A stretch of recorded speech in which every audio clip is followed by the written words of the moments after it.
নবাব সিরাজউদ্দৌলার জীবনের শুরুটা বুঝতে হলে আগে তার বেড়ে ওঠার পরিবেশটি জানা দরকার। বাংলার তৎকালীন নবাব আলীবর্দী খাঁয়ের রাজদরবার ছিল সমৃদ্ধি, রাজনীতি, কৌশল ও ক্ষমতার কেন্দ্র। প্রাসাদের প্রতিটি দেওয়ালে ছিল শৌর্য, সংস্কৃতি ও অভিজাত জীবনের ছাপ। তবে একই সঙ্গে গোপন দ্বন্দ্ব, হিংসা আর ষড়যন্ত্রের অদৃশ্য ছায়াও লুকিয়েছিল। এমনই এক প্রভাবশালী পরিবেশে একসময় তার জীবনের সবচেয়ে গুরুত্বপূর্ণ অধ্যায় শুরু হয়, জন্মের মধ্য দিয়ে। নবাব সিরাজউদ্দৌলা ১৭৩৩ খ্রিস্টাব্দে মুর্শিদাবাদের এক ঐশ্বর্যমণ্ডিত নবাব পরিবারে জন্মগ্রহণ করেন। তার পিতা জাফর আলী খান ও মাতা আমিনা বেগম ছিলেন আলীবর্দী খাঁয়ের মেয়ে ও জামাতা। ফলে জন্ম থেকেই সিরাজ ক্ষমতা ও প্রভাবের ধারায় অবস্থান করেন। আলীবর্দী খাঁ নাতিকে অত্যন্ত স্নেহ করতেন এবং অল্প বয়স থেকেই তাকে উত্তরাধিকারী হিসাবে গড়ে তুলতে সচেষ্ট ছিলেন। তবে এই ভালোবাসা যেমন তাকে রাজশক্তির কেন্দ্রে নিয়ে আসে, ঠিক তেমনি পরিবারের অন্য গোষ্ঠীর ঈর্ষা ও ভেতরকার দ্বন্দ্ব ক্রমশ বেড়ে ওঠে। বিলাসিতা, রাজশক্তি, ষড়যন্ত্র আর রাজদরবারের উত্তেজনার এই মিশ্র পরিবেশই সিরাজকে অল্প বয়সেই আত্মবিশ্বাসী, দৃঢ়চেতা ও নেতৃত্বগুণসম্পন্ন ব্যক্তিত্বে গড়ে তোলে। সিরাজউদ্দৌলার শৈশব ছিল একাধারে বিলাসিতা ও কঠোর শিক্ষার সমন্বয়। আলীবর্দী খাঁ তাকে শুধু উত্তরাধিকারী নয়, দক্ষ শাসক হিসেবে গড়ে তুলতে চেয়েছিলেন। তাই অল্প বয়স থেকেই তাকে ফার্সি সাহিত্য, ইসলামিক শিক্ষা, ইতিহাস, রাজনীতি, কূটনীতি ও প্রশাসনিক শৃঙ্খলায় প্রশিক্ষণ দেওয়া হয়। শিক্ষার পাশাপাশি তাকে যুদ্ধ কৌশল, অশ্বারোহণ, তীর ধনুক, তলোয়ার এবং আগ্নেয়াস্ত্র ব্যবহারের বিশেষ প্রশিক্ষণ দেওয়া হতো। সামরিক উপদেষ্টারা মনে করতেন সিরাজের মধ্যে স্বাভাবিক নেতৃত্বগুণ রয়েছে। কৈশোরেই তিনি নানার সঙ্গে সেনা অভিযানে অংশ নিতেন এবং যুদ্ধ পরিকল্পনা কিভাবে তৈরি হয় তা ঘনিষ্ঠভাবে পর্যবেক্ষণ করতেন। এতে তার মধ্যে আত্মবিশ্বাস, শৃঙ্খলা ও দৃঢ়তা তৈরি হয়।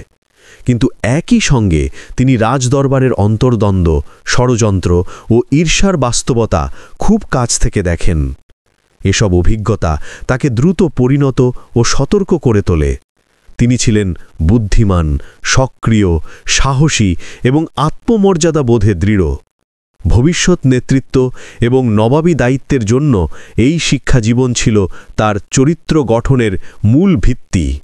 আলীবর্দী খাঁ বুঝতে পেরেছিলেন যে বাংলার বিপুল সম্পদ, রাজনৈতিক সংকট এবং বহিরাগত চাপে একজন দৃঢ় ও সিদ্ধান্তশীল উত্তরসূরি দরকার। তাই তিনি ছোটবেলা থেকেই সিরাজউদ্দৌলাকে রাজনৈতিক ক্ষমতার জন্য প্রস্তুত করতে শুরু করেন। আলীবর্দী নিজে ছিলেন একজন অভিজ্ঞ রাজনীতিবিদ এবং দক্ষ সামরিক কৌশলী।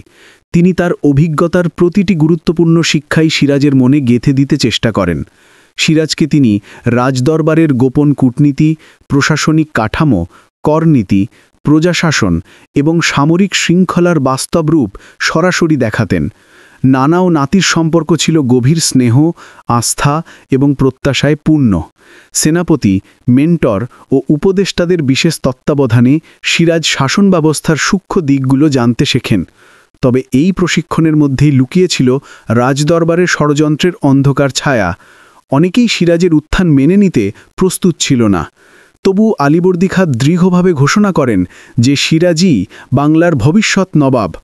এই ঘোষণা সিরাজের রাজনৈতিক অবস্থান শক্তিশালী করলেও একই সঙ্গে প্রতিপক্ষের ঈর্ষা ও বিরোধ আরও তীব্র করে তোলে। কিন্তু আলীবর্দীর প্রতি তার শ্রদ্ধা ও শিক্ষা তাকে ভবিষ্যতের চ্যালেঞ্জ মোকাবিলার জন্য প্রস্তুত করে। ১৭৫৬ সালে আলীবর্দী খাঁর মৃত্যুর পর মাত্র ২৩ বছর বয়সে সিরাজউদ্দৌলা বাংলার নবাব হিসাবে অধিষ্ঠিত হন। তরুণ বয়সেই এত বড় দায়িত্ব তার জন্য যেমন চ্যালেঞ্জ ছিল, তেমনি ছিল উচ্চাভিলাষ ও আত্মবিশ্বাসের পরীক্ষা। রাজ্য গ্রহণের মুহূর্ত থেকেই তিনি একের পর এক রাজনৈতিক সংকটে পড়তে শুরু করেন।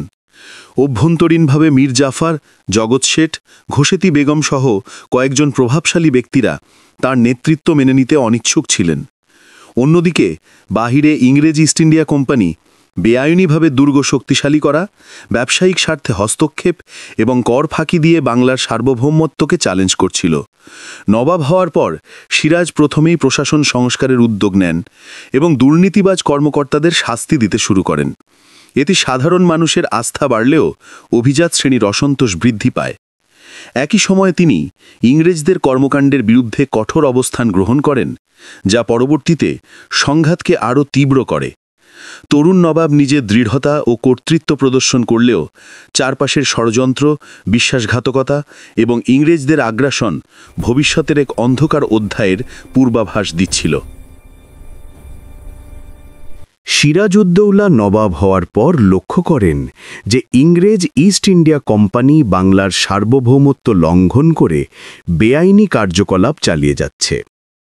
তারা কর ফাঁকি দিচ্ছিল, অনুমতি ছাড়া দুর্গ শক্তিশালী করছিল এবং স্থানীয় প্রশাসনের ওপর চাপ সৃষ্টি করছিল। নবাব স্পষ্টভাবে জানান, বিদেশি কোনো শক্তি বাংলার ভিতরে অনুমতি ছাড়া সামরিক শক্তি বাড়াতে পারবে না। কিন্তু ইংরেজরা এই নির্দেশ উপেক্ষা করে কলকাতার ফোর্ট উইলিয়ামে নতুন প্রতিরক্ষা ব্যবস্থা তৈরি করে। এতে নবাবের সন্দেহ বাড়ে যে ইংরেজরা ভবিষ্যতে সামরিক সংঘাতের প্রস্তুতি নিচ্ছে। তিনি বারবার সতর্কবার্তা পাঠালেও ইংরেজ কর্মকর্তারা তাতে সাড়া দেননি। এদিকে কোম্পানি বাংলার ব্যবসা নিয়ন্ত্রণে নিয়ে স্থানীয় অর্থনীতিকে প্রভাবিত করতে শুরু করে। নবাব বুঝতে পারেন যে এই পরিস্থিতি সাম্রাজ্যের ভবিষ্যতের জন্য বিপজ্জনক। ফলে তিনি ইংরেজদের বিরুদ্ধে কড়াকড়ি নীতি গ্রহণ করেন এবং তাদের বেআইনি কাজ বন্ধ করার নির্দেশ দেন। কিন্তু ইংরেজরা উল্টো সামরিক প্রস্তুতি বাড়াতে থাকে। এই উত্তেজনা ক্রমে তীব্র রাজনৈতিক সংঘাতে রূপ নেয় এবং বাংলার স্বাধীনতা রক্ষার প্রথম বড় দ্বন্দ্ব এখান থেকেই শুরু হয়। ইংরেজদের অবাধ আগ্রাসন ও নবাবের নির্দেশ অমান্য করার পর সিরাজউদ্দৌলা কলকাতার দিকে সামরিক অভিযান চালানোর সিদ্ধান্ত নেন। 1756 সালে তিনি বিশাল সেনাবাহিনী নিয়ে ফোর্ট উইলিয়ামের দিকে অগ্রসর হন। ইংরেজরা প্রথমে প্রতিরোধ গড়ে তুললেও দ্রুত দুর্বল হয়ে পড়ে এবং অধিকাংশ কর্মকর্তা জাহাজে করে পালিয়ে যায়। নবাবের সেনারা ফোর্ট উইলিয়াম দখল করে শহরের নিয়ন্ত্রণ গ্রহণ করে। এর পরই ঘটে বিতর্কিত ব্ল্যাক হোল ঘটনা, যেখানে বলা হয় যে বন্দী ইংরেজদের একটি ছোট ঘরে আটক রাখা হয়েছিল। তবে আধুনিক গবেষণা বলছে ঘটনাটি ব্রিটিশরা অতিরঞ্জিত করে সিরাজউদ্দৌলাকে খলনায়ক দেখানোর জন্য ব্যবহার করে। দখলের পর সিরাজ কলকাতার প্রশাসন পুনর্গঠন করেন এবং লুণ্ঠিত সম্পদ ফিরিয়ে নেন। কিন্তু এই ঘটনাই ইংরেজদের প্রতিশোধ স্পৃহা বাড়িয়ে দেয়। রবার্ট ক্লাইভ নতুন কৌশল নিয়ে বাংলায় ফিরে আসার প্রস্তুতি নিতে থাকে।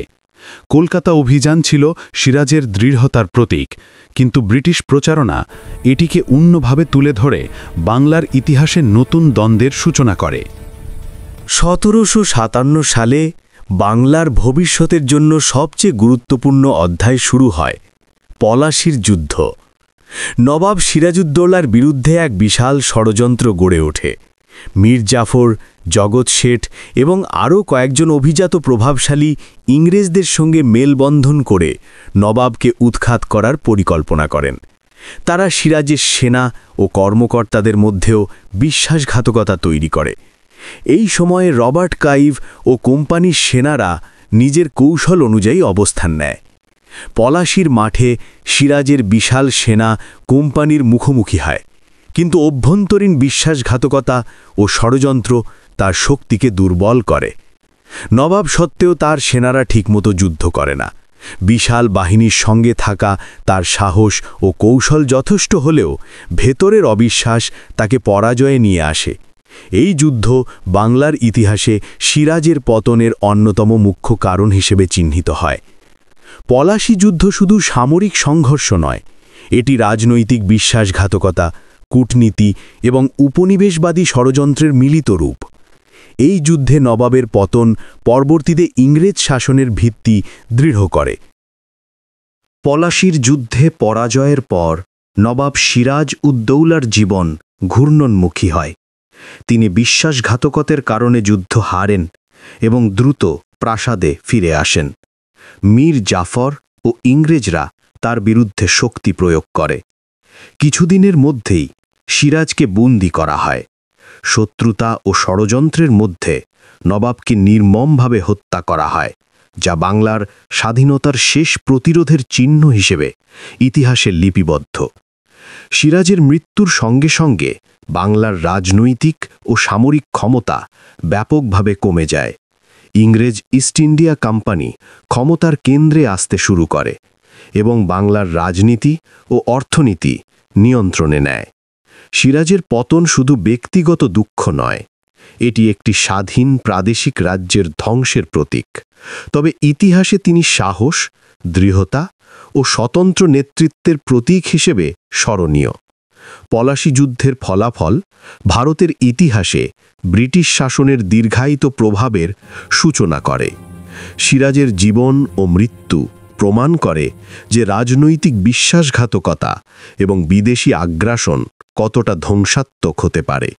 বাংলার মানুষের মনে নবাবের সাহস ও স্বাধীনতার আকাঙ্ক্ষা আজও জীবন্ত আছে।